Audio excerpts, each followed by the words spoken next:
오늘은 초대 손님 한 분을 모셨는데요.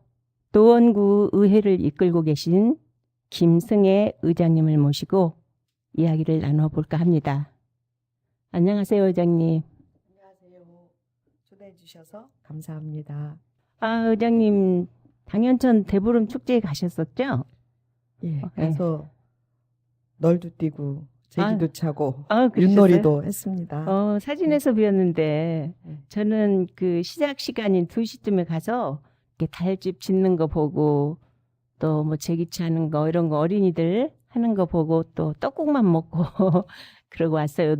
저녁까지 기다릴 수가 없겠더라고요. 너무 길어서 시간이. 도심에서 참 보기 드문 네네. 그 민속 축제였지요. 그래서 저는 이제 끝까지 있어서 달집도 태우고 소원 쓰기도 하고 네. 주민들과 떡도 한 조각씩 나눠 먹고 재미있게 보냈습니다. 널도 뛰셨어요? 널도 뛰었는데요.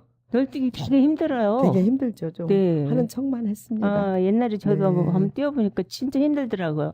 저 박자를 맞춰서 네. 박자하고 네. 몸무게 이런 게 비슷해야 되고 그 어린이들이 이렇게 자매가 놀고 있는 걸 제가 이제 사진을 찍어 놓은 게 있는데 체중이 안 맞으니까 언니가 막 짜증내더라고 나중에.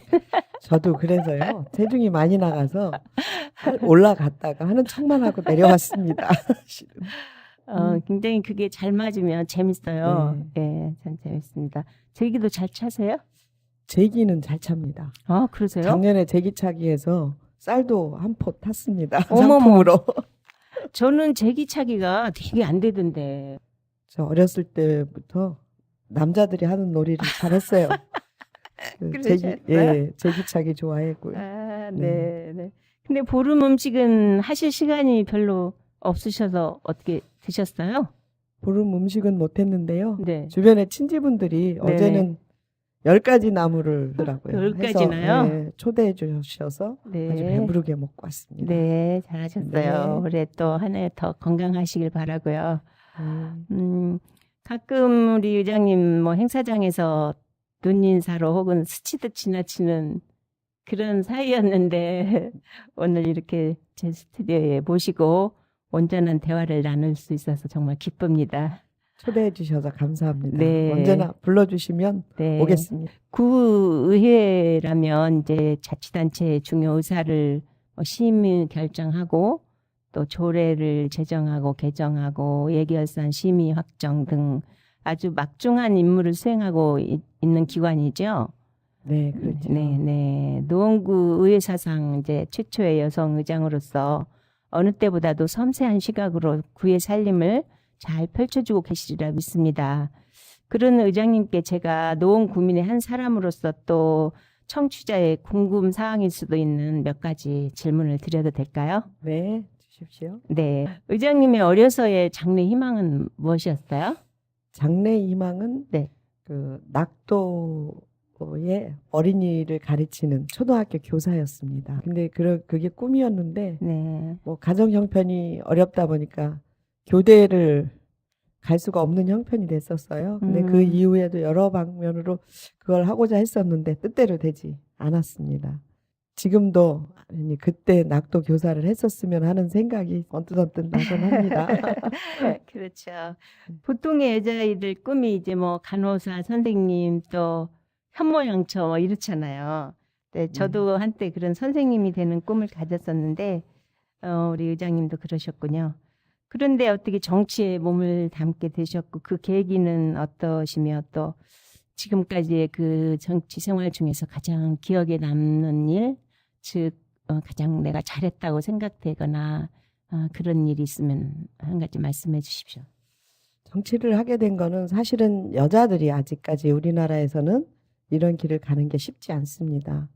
그런데 2001년도쯤 그쯤에 우리 동네에 그 아파트 단지에 문제가 있었어요. 그래서 네. 이제 입주자 대표회와 주민들 간의 갈등 이런 문제를 해결하기 위해서 비상대책위원회가 소집이 됐었는데요. 네. 그 당시 이제 비상대책이 소집되면서 공동 비상대책위원장을 맡게 됐었는데요.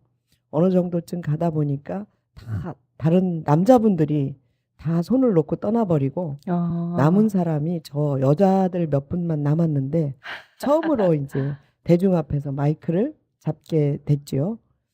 이제 그 전에는 이제 누가 주동이 되면 뒤따라가는 그런 소극적인 그런 주민운동을 하다가 적극적으로 하게 된 계기가 그때였고요.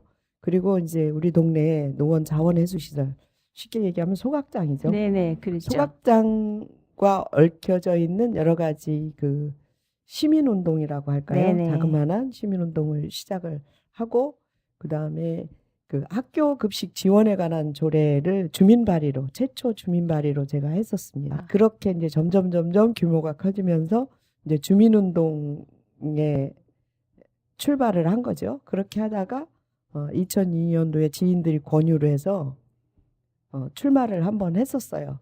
했다가 낙선을 했죠. 아, 그러셨어요? 그리고 다시는 출마를 안 하겠다 하고 접고 개인 조그만하게 자영업을 하고 있었는데 우원식 국회의원님이 네. 같이 한번 해보자. 그렇게 해서 이제 출발이 된 거죠. 근데 그 당시도 2006년도에 출마할 때도 네, 굉장히 저는 안 나가려고 했어요. 한번 낙선의 경험이 있어서 안 나가려고 했었는데 또 남편이 설득을 하고 오, 그러셨어요? 오히려 이런 그 지역사회 지방 정치는 당신 같은 사람이 나가야 되지 않냐. 그래서 우리 남편이 많이 적극적으로 후원을 해주고 지금도 많이 협조를 해주고 있습니다. 그래서 이제 출발을 하게 된 겁니다. 그러면 2006년도에 네, 처음 나오신 거예요? 2006년도에 이제 초선에 당선됐죠. 그러면 10년째시네요, 올해? 네, 그렇죠. 네네. 그동안 어떻게 10년 동안에 가장 뭐 기억에 남는 일이 있으시다면? 가장 기억이 남는 거는 이제 그 개인한테는 굉장히 큰 거죠. 그 할머니 한 분이 주민등록이 잘못돼서 16살이 호적이 적게 돼 있어서 어르신들한테 받는 혜택을 하나도 못 받고 있는 그분은 아예 포기를 하고 11년 동안을 쫓아다녔는데 호적을 정정할 수가 없었어요. 그러니까 신체적으로는 그 증명할 수 있는 게 없고 초등학교 다닐 때 있었던 학교는 불타서 기록이 없고 가족도 없고 인후보증 서술분도 없고 치아가 다 빠져서 치아 감별을 할 수가 없고 이런 상황인 분이었는데요. 하여튼 구청의 그 복지정책과의 그 사회복지사하고 같이 해서 그분의 호적을 찾아드려서 지금은 노인복지의 혜택을 받고 계시고요. 제가 개인적으로 산악회를 운영하고 있는데 그분이 저한테 보답이라고 하면 내가 안 빠지고 가는 거다 해서 편찮으셔도 닌겔 맞고 산악회를 꼭 오십니다. 그래서 지금 그럼 연세가 어떻게 되시나요? 지금은 78 되셨습니다. 네. 그래서 굉장히 그게 보람 중에 하나고요. 또 하나는 농아인들이 노원에 3,000명이 넘습니다. 그런데 다른 장애들, 발달장애 같은 경우에는 부모들이 나서고 그 지체장애들은 말은 할 수 있잖아요. 그런데 이분들은 말이 언어 소통이 안 되다 보니까 그 정치하는 사람들은 표가 중요하잖아요. 근데 이분들은 대화 소통이 안 되기 때문에 항상 한쪽에 있었던 분들이죠.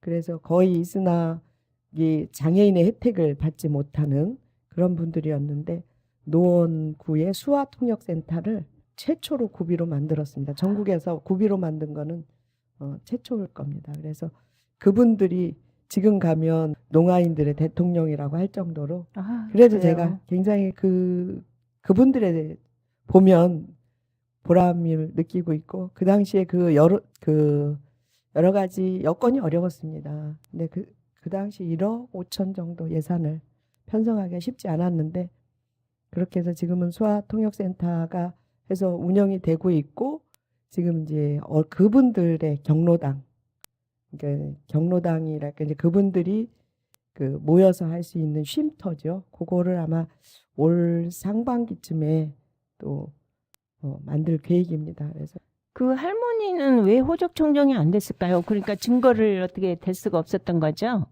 그 호적 정정을 하려면 네. 여러 가지 이제 그 증빙 네, 할 수 증빙 있는 게 서류가. 있어야 되는데 네. 의사들이 봤을 때는 치아로 감별하고 치아가 한 개도 없고 잇몸으로 식사를 하셨기 때문에 잇몸까지 다 망가진 상태. 볼 수도 없었고 또 6.25 때 초등학교를 다녔는데 그 초등학교가 그리고 음. 집안이 하나도 없는데 더더구나 이분이 뭐 한 거는 아기를 못 낳으셔서 남편 조카를 입양을 한 거죠.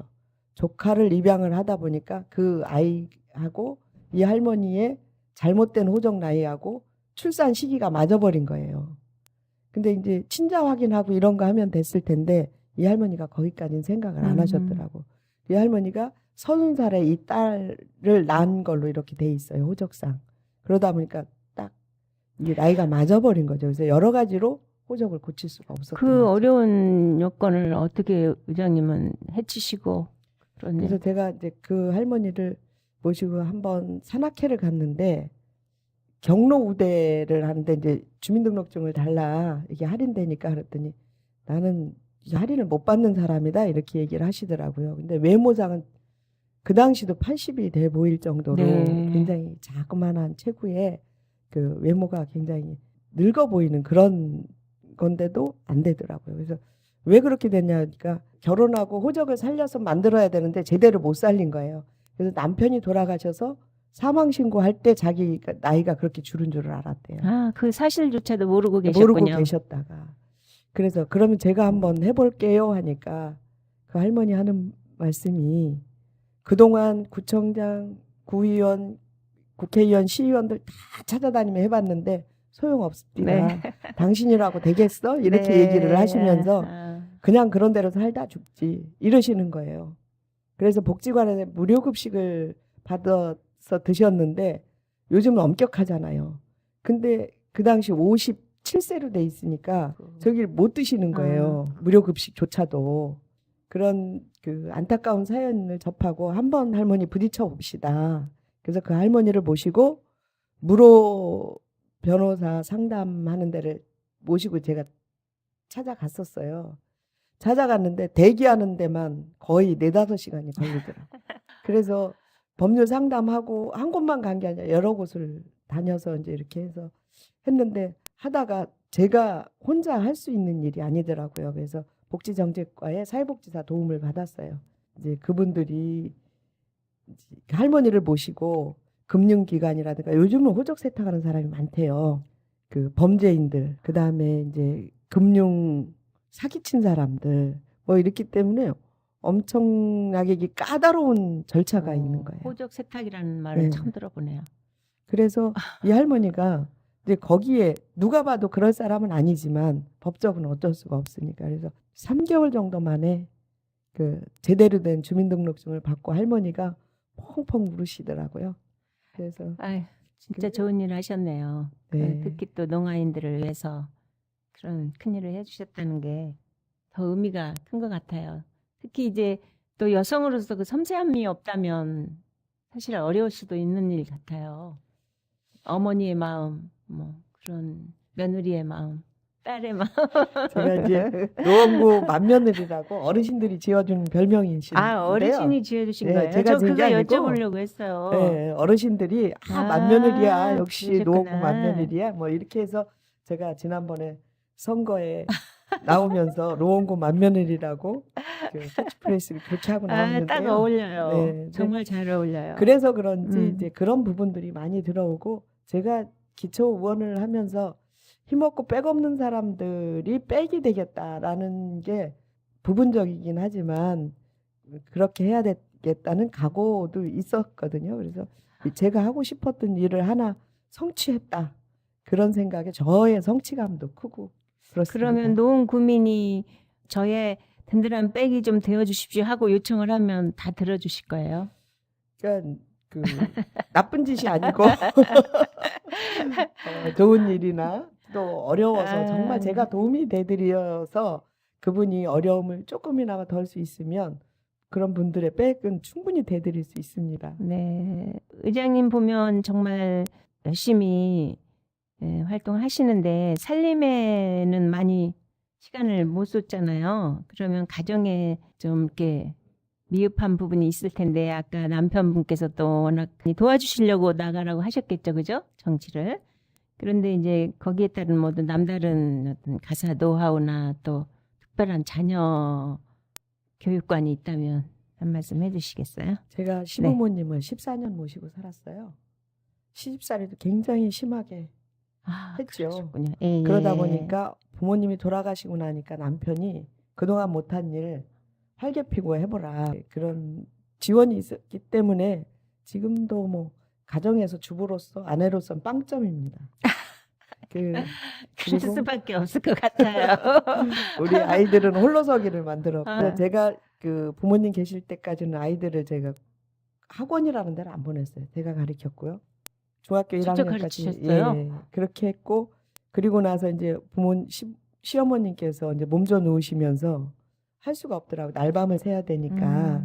그래서 그때 이제 큰아이를 수학 학원에 이제 보내기 시작했고 이게 뭐 전 과목 학원을 보낸다든가 그런 거는 없었어요. 그래도 잘 다 컸죠. 근데 이제 아이들은 나름대로 음. 스트레스를 많이 받았어요. 엄마가 정치를 하다 보니까 자기들도 모범생이 돼야 된다. 이런 강박감. 예. 저거 누구도 아들인데 뭐 왜 그래 많이 그래서 받죠, 스트레스. 그래서 스트레스를 많이 받았다고 지금 성인이 됐는데 그런 얘기를 가끔씩 해요. 우리 중고등학교 다닐 때 얼마나 스트레스 받은지 아냐고. 다른 어머니. 엄마들 교문 앞에 우산 들고 가서 아이들 기다리고 그럴 때 저는 그런 걸 못 해봤고요. 근데 지금은 아이들이 자랑스러워하고요. 그럼요. 엄마가 네. 하는 일에 뭐 적극적으로 협조해주고 그래서 아들만 둘이라 집안은 꼴이 아닌데요. 새 남자. 그런데 제가 네. 그거는 확실하게 시켰어요. 설거지는 니네 먹은 건 니네가 해라. 네. 나중에 니네 장가 갔을 때 와이프가 어머니 아들 교육을 왜 이렇게 시켰어요? 그러면 할 말이 없어지니까 아, 그냥 니네 자연스럽게 먹은 하게 돼요. 니네 먹은 설거지는 니네가 해라. 그래서 우리 뭐 다른 거는 지저분한데 싱크대만은 담겨져 있는 그릇이 없습니다. 누가 밥을 먹든지 간에. 아, 저 안 가르쳤어도 장가 가니까 다 하더라고요. 그리고 이제 저는 그 큰며느리라는 애칭이 어르신들이 지어주셨군요. 저는 맏며느리. 맏며느리 무슨 특별한 뭐 이유가 있으신가 생각했고 글쎄, 이제 며느리라는 거는 저는 그렇게 생각을 해요. 집에서도 이 맏며느리 역할이 가장 중요하거든요. 옛날 같으면 맏며느리는 시어머니와 버금가고 집안의 대소사 다 챙기고 그 형제들 간의 우애도 챙겨야 되고 그 가정의 평화를 가장 손에 쥐고 있는 게 큰며느리라고 생각을 해요. 그래서 저도 늘 그 얘기를 합니다. 아들한테 그 얘기를 하거든요. 그 며느리가 잘 들어야 집안의 평화가 온다. 집안이 화목하고 이런 얘기를 하는데 그 맏며느리 역할이 그런 거라고 봅니다. 그래서 구에서 지금 저희 구에서 21명의 구의원이 있는데요. 그 의원님들이 굉장히 뭐랄까 제가 중간에서 조정자 역할을 좀 많이 하고 있고 그래서 제가 3선인데요. 초선 때, 재선 때보다 지금은 조용하고 굉장히 평화롭게 가고 있습니다. 그리고 구청장이 하는 일이 논리적으로 안 맞은 건 몰라도 그렇지 않는 거는 서로 협조해서 국민의 그 복지라든가 국민을 위한 구정은 우리가 견제하는 의회지만 협조할 건 해야 되고 이런 부분들을 그 야당 의원님들하고 잘 소통하고 그래서 평화롭게 가는데 그것도 역시 맏며느리의 역할이 아닌가 네, 그렇게 네, 생각을 맞습니다. 합니다. 그러니까 네. 딸보다는 며느리의 좀 책임감이 더 크다고 저도 느껴져요. 딸은 이제 시집 보낼 때까지는 이제 우리 집안의 그 기둥이라고 하죠. 아들 없는 집안에서는. 그래서 그 대대로 이렇게 보면 큰 딸보다는 맏며느리를 더 중요시했던 것 같아요. 전통적으로. 그렇죠, 그렇죠. 우리 사회에서는 아직까지는 좀 그런 면이 있죠. 개인적으로는 뭐 저 친정에서 제가 장녀고요. 아, 그래요? 시집 와서는 막내 며느리입니다. 아, 막내 며느리예요? 아, 그러시구나. 근데 학교 다닐 때부터 실질적으로 큰 며느님은 아니시군요. 네, 학교 다닐 때부터 별명이 누구 집 딸은 맏며느리감이야 이런 소리 많이 들었습니다. 그런데 이제 결혼하고 살면서 어르신들이 이게 출마하면서 맏며느리라는 호칭을 붙여주셨어요. 굉장히 어르신들의 눈이 정확한 것 같습니다. 생긴 게 그래서 그래요. 아니 근데 또 얼굴 모습이 그 사람의 그 대변자 역할을 해요. 또 그리고 또 얼굴대로 가는 경향도 있고요. 저는 못 모르고 처녀 때 맏며느리로 갈 거야. 막 엄마한테 그런 얘기를 했어요. 그랬더니 엄마가 너는 참 대견하다. 남들은 안 가려고 그러는데 너는 가려고 그러냐. 그랬을 때 지금 의장님 말씀처럼 한 가정을 잘 이끌어갈 것 같은 그런 자신감이 생기더라고요. 중요하다고 느꼈기 때문에 며느리가. 그래서 큰 며느리를 생각했는데 그렇게는 안 됐어요. 둘째인데 지금 생각해 보면 내가 왜 그런 소리를 했을까. 너무 어려워요. 큰 며느리 역할이. 우리 큰 집의 형님을 보면 참 고생을 많이 하신다. 그런 생각이 항상 들더라고요. 그래서 지금 애칭처럼 지금 큰 며느리 역할을 잘 하고 계시구나. 회장님을 보면서 항상 그런 생각을 합니다. 그리고 이제 이번 질문은 제가 좀 적어놓고 봐도 좀 구시대적이긴 한데 현 시대에 이제 여성의 역할이 좀 많이 커졌잖아요. 그런데 그렇죠. 여자라고 그래서 그렇게 특별한 건 아니지만 우리 사회에서는 아직은 좀 많이 뒤떨어진 감이 있잖아요. 그랬을 네, 때 우리 어떤 실정에 맞는 그 바람직한 여성으로서는 어떤 모습이어야 된다고 생각하세요? 제가 자랄 때만 해도요. 남아 선호 사상이 아주 뚜렷했죠. 그래서 제 친구들만 해도 중학교 간 친구들이 50% 정도 될까요? 그리고 정규 고등학교 간 사람들은 우리 동네 저 하나밖에 없었어요. 여자 중에서. 네. 그 남자들도 거의 상고를 갔고요.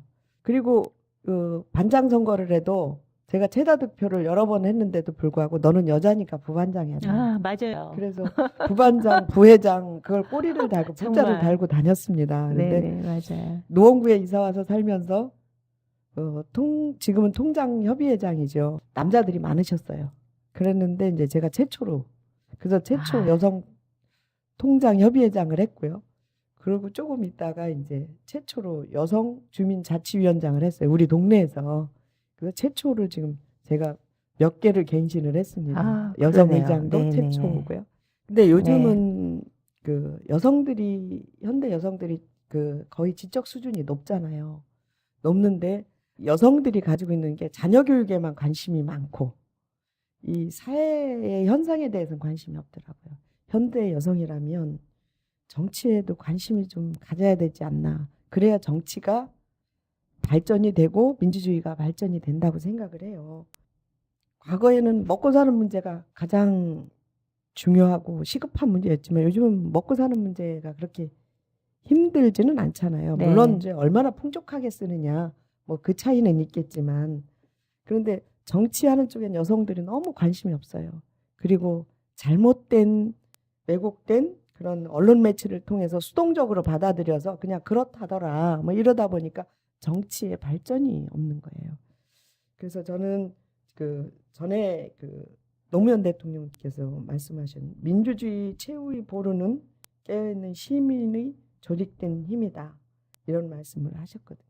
근데 그게 여자들이 이게 수동적이보다 좀 적극적이면서 그 능동적으로 이런 정치 쪽에는 좀 뭐랄까 관심 갖고 했으면 좋겠다 이런 생각을 합니다. 현대로 갈수록 이게 더 필요하지 않나 싶어요. 물론 우리나라 대통령이 지금 여자가 됐긴 했죠. 했지만 이 과거에 연계된 거지 순수한 여자가 아니고 과거 아버지의 그 그늘 영향력. 아래서 네네. 그 아버지 때문에 된 대통령이잖아요. 근데 이러다 보니까 여러 가지 부작용들이 많고 민주주의도 후퇴하는 과거 정치인의 그런 거를 답습하다 보니까 민주주의가 후퇴하고 있고 이렇잖아요. 그래서 그만큼 지식 능력도 뛰어난 여성들이 좀 관심 갖고 우리 사회를 바꿔야 되지 않을까 이런 생각도 하고요.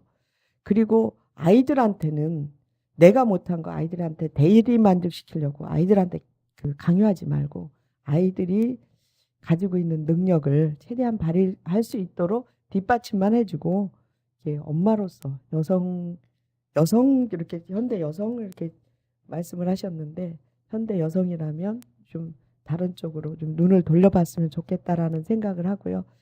고학력이면서도 단절된 경력 단절 여성들이 많잖아요. 네. 이런 분들이 이제 정치 쪽으로 좀 눈을 돌려서 우리 정치의 새바람을 일으켰으면 좋겠다. 이런 생각을 가끔씩은 해봅니다. 근데 정치 현장에 계시다 보면 여성들의 그 진출이 쉽지는 않을 것 같은데 어떠세요?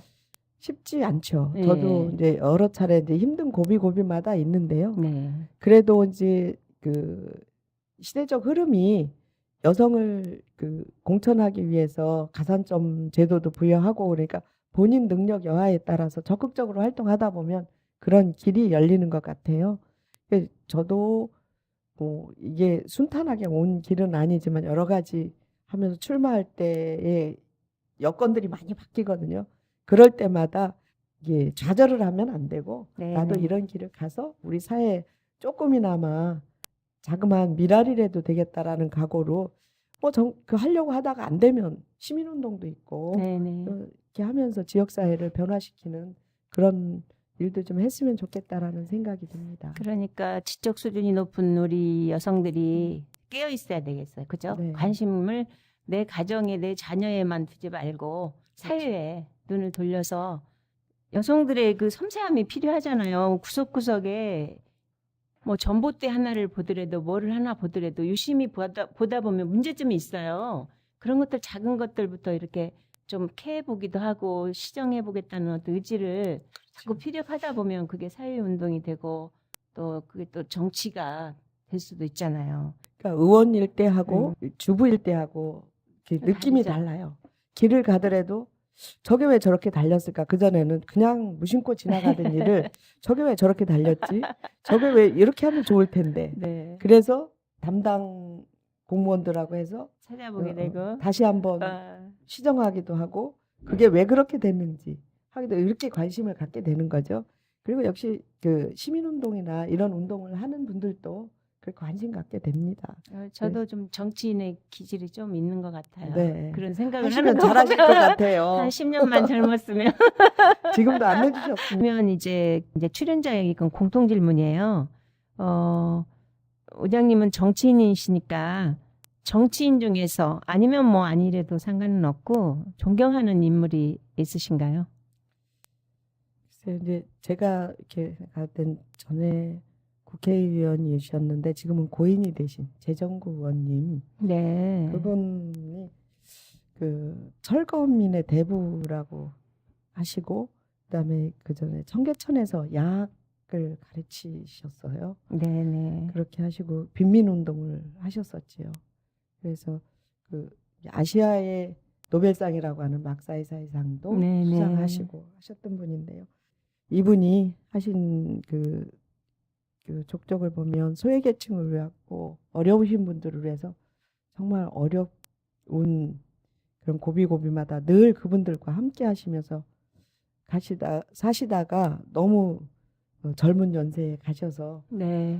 이제 오래 사셨으면 좋은데 55세 연세로 돌아가셨거든요. 그래서 참 아쉽다라는 생각을 하면서 그래서 이제 너무 젊은 연세에 가셔서 그런 마음이 더 드는 것 같아요. 그래서 그분들 굉장히 지금 생각이지만 지금 의료 기술이 지금은 아주 발달을 많이 했는데 암으로 돌아가셨는데 그러게요. 네. 너무 늦게 발견하신 거. 네. 그래서 네, 그분을 존경을 합니다. 네, 뭐 훌륭하신 분들 많죠. 현존하시는 분들도 많은데 어쨌든 이제 일찍 가셔서 그렇고 또 이제 노무현 대통령님 같이 그렇게 사시다 가신 분들도 노무현 대통령님도 굉장히 존경을 하는데 요즘은 너무 왜곡이 돼서 정치판에서 맨날 친노 뭐 하여튼 그러게 그러니까 친노 화가 반노 이런 걸로 인해서 오히려 더 악감정이 생기는 것 같아요. 예. 친노 패권주의 막 이렇게 네, 얘기하는데 네, 지금 네. 현재 있는 모 당대표는 자기파 하기 위해서 안 하나요? 그러면 거기는 왜 패권주의라고 안 하는지 모르겠어요. 근데 돌아가신 분을 가지고 자꾸 그렇게 얘기하는 게 너무 안타깝고요.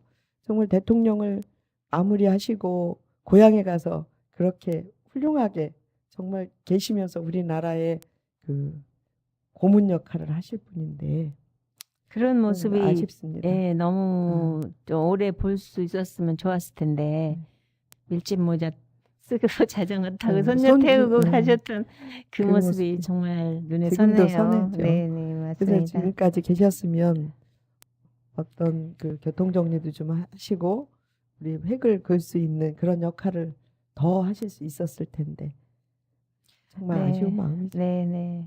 그런 아쉬움을 안고 우리 의장님은 앞으로도 또 정치를 하실 분이고 앞으로 더 큰 목표가 있다면 그런 존경하는 분들의 모든 목까지 생각해서 어떤 목표를 갖고 계시고 또 노원 구민에게 더 하고 싶은 말씀 있으면 끝으로 더 같이 해주시기 바랍니다. 저는 지금 현실에 만족하고요. 사실은 뭐 맨날 붙자만 달고 살던 사람이 의장이 됐는데 뭐 더 큰 욕심 부리겠습니까? 욕심이 아니라 꿈이에요. 시대의 흐름에 따라서 네. 제가 뭐 이렇게 하고자 해서 되는 일은 아니고 그렇게 그냥 현실에 만족하고 현실에 충실하고 그렇게 하다 보면 열리더라고요. 그래서 그냥 흐름대로 가고 내가 열심히 살고 그리고 그 좀 사회가 좀 갈등이 없었으면 좋겠다 이런 생각을 합니다. 그래서 어느 사회든지 갈등이 없을 수는 없겠지만 선거 때가 되니까 뭐 이런저런 갈등이 더 증폭이 되고 또 국가 안보가 또 막 떠오르면서 이런 정치는 안 했으면 좋겠다 이런 생각이 들어요. 우리 대한민국 국민으로서 국가 안보를 생각 안 하는 사람이 어디 있겠습니까? 근데 선거 때만 되면 이제 네. 그런 부분들은 없었으면 좋겠고 정말 국민들이 편안하고 안전하게 살 수 있는 그런 큰 정치인들이 좀 나왔으면 좋겠고 저는 작은 바람이라면 뭐 우리 가정 평화롭고 노원구 구민들 평화롭게 그리고 큰 사고 없이 올 한 해 그렇게 보내셨으면 좋겠다는 생각이고요. 저는 이제 그 의장이라고 생각하면 최고의 혜택을 받다고 생각을 하고 그렇게 항상 늘 감사하게 살고 있습니다. 그래서 좀 더 할 수 있는 일을 하면 어렵고 힘든 분들 찾아다니며 봉사할 수 있는 길이 무엇인지 제가 의원이 언제까지 할지 모르겠지만 끝나면 그런 봉사를 좀 하고 싶다라는 생각은 하고 있습니다.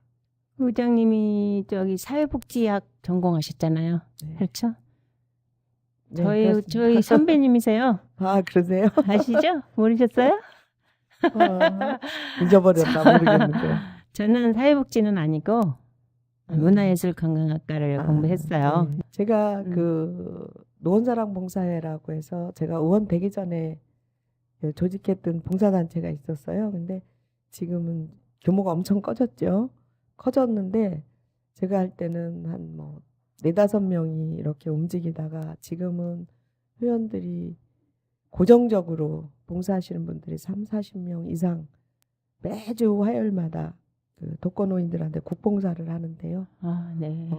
또 요즘은 수요일 날도 해달라는 분이 계셔서 수요일 날 한 200-300분 거 끓여드리고 화요일 날은 100여 명 그래서 거의 1000여 명 그래서 한 1200-300명의 국을 일주일에 끓입니다. 그래서 그거를 우리 회원들이 그렇게 해주시고 계시거든요. 그래서 이 자리를 빌어서 후원해 주시는 분들한테 너무 감사하다는 말씀 드리겠습니다. 후원자들이 안 계시면 그런 일을 못 하거든요. 구청에서 지원해 주는 사회단체 보조금 갖고는 턱도 없는 네, 그거를 개인 후원자들이 많이 있어요. 개인 후원자도 사업하시는 분들이 후원을 해주시고 그래서 1000명 이상의 국을 끓이는 일이 보통이 아닙니다. 요즘같이 날씨 추운 날은요. 굉장히 그 포장하는 것도 힘들고요. 아, 그걸 일일이 다 포장해서 또 갖다 드려요? 네. 배달합니다. 그래서 아, 봉사해 주시는 분들이 요소요소에서 거의 노원구 전체에 나가고 있습니다. 그래서 감사하고 그 봉사해 주시는 분들한테는 정말 감사를 합니다. 그분들이 봉사하실 때 뭘 바라고 하는 것도 아니고 일부는 자기 사비 털어서 하시는 분들도 계시고요. 그러고 보면 우리 노원구에 숨은 봉사자들이 다른 데보다 더 많은 것 같아요. 제가 아는 것보다 훨씬 지금 많은 것을 의장님한테 들었거든요. 분들이 봉사를 하면서 갔다 오셔서 보람을 느끼는 게 뭐냐면 산꼭대기 백사마을 산꼭대기 집을 못 나오시는 분들이 국을 갖다 드시고 이제 며칠 뒤에 가면 일어나서 걸어 다니시는 거 보고 보람을 느껴서 신이 나서 더 다니세요. 네. 그래서 제가 이제 뭐 여의치 못해서 이렇게 후원을 많이 못 해드려서 죄송한데 어쨌든 제가 이제 그 사회단체를 만들고 나서 이렇게 좀 그런 봉사를 하고 있어서 늘 그분들한테 감사한 마음은 잊지 않고 있습니다. 네. 오늘 우리 김승혜 노원구 의회 의장님을 모시고 궁금한 이야기를 나누어 보았습니다. 더 혹시 하실 말씀 다 하셨죠? 대부분 질문하시는 거는 다 드렸습니다. 하시고 싶은 말씀은 더 많이 있을 거예요. 그런데 또 시간 관계상 또 이렇게 시간 내주신 것 대단히 감사드리고 정치인이기 전에 언제 어디서나 만날 수 있고 또 편하고 따뜻한 이웃 같은 노원의 큰 며느리로 늘 자리해 주시길 바랍니다. 감사합니다. 오늘, 네, 시간 네. 내주셔서 감사합니다. 네, 맏며느리 역할 잘하도록 노력하겠습니다. 네.